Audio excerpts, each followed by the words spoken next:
नमस्कार स्टूडेंट्स, स्वागत है आपका अंजय क्लासेस में। हमारा आज का विषय रहेगा अधिगम। अधिगम जिसको हम इंग्लिश में बोलते हैं लर्निंग। चलिए फटाफट स्टार्ट करते हैं। देखिए, अधिगम की परिभाषा क्या होती है। व्यवहार में होने वाला प्रगतिशील परिवर्तन अधिगम कहलाता है। हाँ जी, परिवर्तन कैसा होना चाहिए? परिवर्तन होना चाहिए प्रगतिशील। प्रगतिशील अर्थात ऐसा नहीं है कि आपने आज सीखा, आज याद किया, कल भूल गए। अगर आपके व्यवहार में ऐसा परिवर्तन हो रहा है जो आज है लेकिन आने वाले समय में नहीं है, तो वह आपका अधिगम नहीं कहलाएगा। ठीक है, कैसे? इसलिए क्या बोला इसको? प्रगतिशील परिवर्तन। ऐसा परिवर्तन जो आपके व्यवहार में होता है और हमेशा के लिए आपके व्यवहार के साथ जुड़ जाता है। अधिगम प्रयास एवं अभ्यास का परिणाम है, यानी कि प्रयास प्लस अभ्यास इक्वल टू अधिगम। ठीक है, अधिगम क्या है? प्रयास, कोशिश करने का, अभ्यास, प्रैक्टिस करने का परिणाम है। जब आप किसी चीज को सीखने के लिए कोशिश करते हो और उसको सीखने की प्रैक्टिस करते हो तो वह आपका कहलाता है अधिगम। ठीक है, इसकी विशेषताएं क्या होती हैं? आजीवन चलने वाली प्रक्रिया है।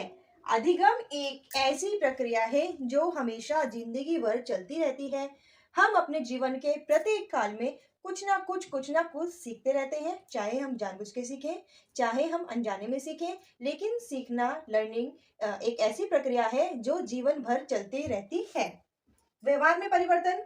अधिगम के कारण क्या होता है? व्यवहार में परिवर्तन होता है। जब इंसान कुछ लर्न करता है, कुछ सीख जाता है, तो उसके व्यवहार में ऑटोमेटिक परिवर्तन आना शुरू हो जाता है। तो अधिगम से क्या होता है? व्यवहार में परिवर्तन होता है। यह उद्देश्य या लक्ष्य केंद्रित होता है। अधिगम, लर्निंग हमारा, इसको सीखने के प्रति पीछे हमारा कोई उद्देश्य होता है या फिर कोई लक्ष्य होता है। अगर आपके पास कोई उद्देश्य या लक्ष्य नहीं होगा तो लर्निंग होने की पॉसिबिलिटी भी उतनी ही कम हो जाएंगी। ठीक है, यह औपचारिक व अनौपचारिक दोनों होता है। अधिगम जो है औपचारिक भी होता है, अनौपचारिक भी होता है।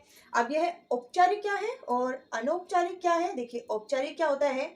जब हम प्रॉपर वे में स्कूल जाते हैं, अपनी शिक्षा प्राप्त करते हैं, प्रोसेस में सीखते हैं, तो वह होता है हमारा औपचारिक। लेकिन कुछ चीजें ऐसी होती हैं जो हमें वातावरण से, समाज से, परिस्थिति के कारण अपने आप ही समझ में आ जाती हैं या अपने आप ही हम सीख जाते हैं, उसे बोलते हैं अनौपचारिक। ठीक है, तो क्या होता है? अधिगम औपचारिक भी हो सकता है और अनौपचारिक भी हो सकता है। यह सार्वभौमिक प्रक्रिया है। सार्वभौमिक मतलब यूनिवर्सल है। अधिगम सीखना क्या है? एक यूनिवर्सल, लर्निंग क्या है? एक यूनिवर्सल प्रक्रिया है, जन्मजात प्रक्रिया है। बच्चा जन्म से लेकर बुढ़ापे तक इंसान सीखता ही रहता है। ठीक है ना, अधिगम तो जन्म से लेकर सीखता ही रहता है, अधिगम ही प्राप्त करता रहता है। इसके सिद्धांत देखिए, बहुत इंपॉर्टेंट सिद्धांत है। हर सिद्धांत से बहुत सारे क्वेश्चंस आते हैं। पहला है हमारा प्रयास एवं भूल का सिद्धांत। कौन सा सिद्धांत है? प्रयास एवं भूल का सिद्धांत। ये किसने दिया है? सिद्धांत को दिया है थॉर्नडाइक ने। थॉर्नडाइक ने, ठीक है, थॉर्नडाइक के नियम भी आते हैं, अधिगम के नियम। दो नियम, इनके नियमों को दो भागों में डिवाइड किया गया है, प्राथमिक नियम नियम और गौण नियम, है ना। दूसरा है हमारा अनुबंधन का सिद्धांत। अनुबंधन का सिद्धांत जो है ये दो भागों में है, प्राचीन अनुबंधन का सिद्धांत और सक्रिय अनुबंधन का सिद्धांत। प्राचीन अनुबंधन का सिद्धांत है वह हमारा पेवलोव ने दिया है, और सक्रिय अनुबंधन का सिद्धांत दिया है हमारे स्किनर ने दिया है। ठीक है, प्राचीन का किसने दिया है? पेवलोव ने दिया है। सक्रिय का दिया हमारा स्किनर ने। तीसरा आता है अंतर्दृष्टि का सिद्धांत, गेस्टॉल्ट सिद्धांत, जिसे हम सूझ का सिद्धांत भी कहते हैं। ये किसने दिया है? वर्दीमर। इनके पीछे वर्दीमर, कोलहर और कोफका, इन सब का नाम आता है, लेकिन सबसे ज्यादा नाम आता है वह आता है हमारा वर्दीमर का। ठीक है, अधिगम क्या है? व्यवहार में होने वाला प्रगतिशील परिवर्तन है, यानी कि अगर कोई चीज आप अधिगम करते हो तो वो जीवन पर्यंत आपको याद रहेगी। प्रयास एवं अभ्यास का परिणाम है। आजीवन चलने वाली प्रक्रिया है। व्यवहार में परिवर्तन होता है। यह उद्देश्य या लक्ष्य केंद्रित होता है। यह औपचारिक व अनौपचारिक दोनों होता है। यह सार्वभौमिक प्रक्रिया है, जन्मजात प्रक्रिया है। इसके सिद्धांत कौन से हैं? प्रयास एवं भूल का सिद्धांत थॉर्नडाइक ने दिया है। अनुबंधन का सिद्धांत दो भागों में है। पहला इसका प्राचीन सिद्धांत है जो कि पेवलोव ने दिया है। दूसरा हमारा सक्रिय अनुबंधन का सिद्धांत है जो स्किनर ने दिया है। और तीसरा सिद्धांत है हमारा अंतर्दृष्टि का सिद्धांत, गेस्टॉल्ट सिद्धांत, सूझ का सिद्धांत। ये किसने दिया है? हमारा वर्दीमर ने दिया है। इन तीनों सिद्धांत के बारे में हम अलग अलग से चर्चा करेंगे। ये तीनों सिद्धांत सबसे ज्यादा इंपॉर्टेंट हैं। इन सिद्धांतों से बहुत सारे क्वेश्चंस आपके पेपरों में आते हैं। ठीक है, तो अधिगम में इससे ज्यादा कुछ नहीं है।